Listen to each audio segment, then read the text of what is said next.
मुख्तार अंसारी के बड़े बेटे अब्बास अंसारी को हेट स्पीच के मामले में मऊ की निचली अदालत ने 2 साल की सजा सुनाई, जिसके बाद उनकी विधायकी भी जा चुकी है। इतवार वाले दिन, छुट्टी वाले दिन सचिवालय को खोला जाता है और यदि सूचना जारी होती है कि अब्बास अंसारी अब विधायक नहीं रहे, उनकी सीट पर उपचुनाव किया जाएगा।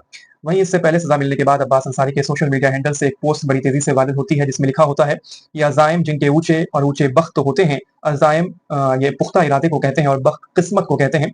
शेर है कि अज़ाइम जिनके ऊंचे ऊंचे बख्त होते हैं, जमाने में उन्हीं के इम्तिहान भी सख्त होते हैं।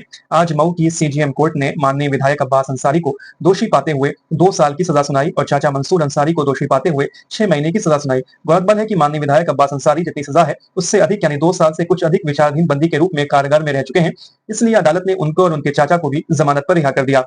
अल्लाह जो करता है उसमें बेहतरी है, यही हम सबका ईमान है। आगे इंसाफ की लड़ाई ऊपर की अदालत में लड़ी जाएगी। देर से ही सही मगर इंसाफ जरूर होगा इंशाअल्लाह। हमें अल्लाह पर, अपने देश की न्यायपालिकाओं पर और संविधान पर पूरा भरोसा है।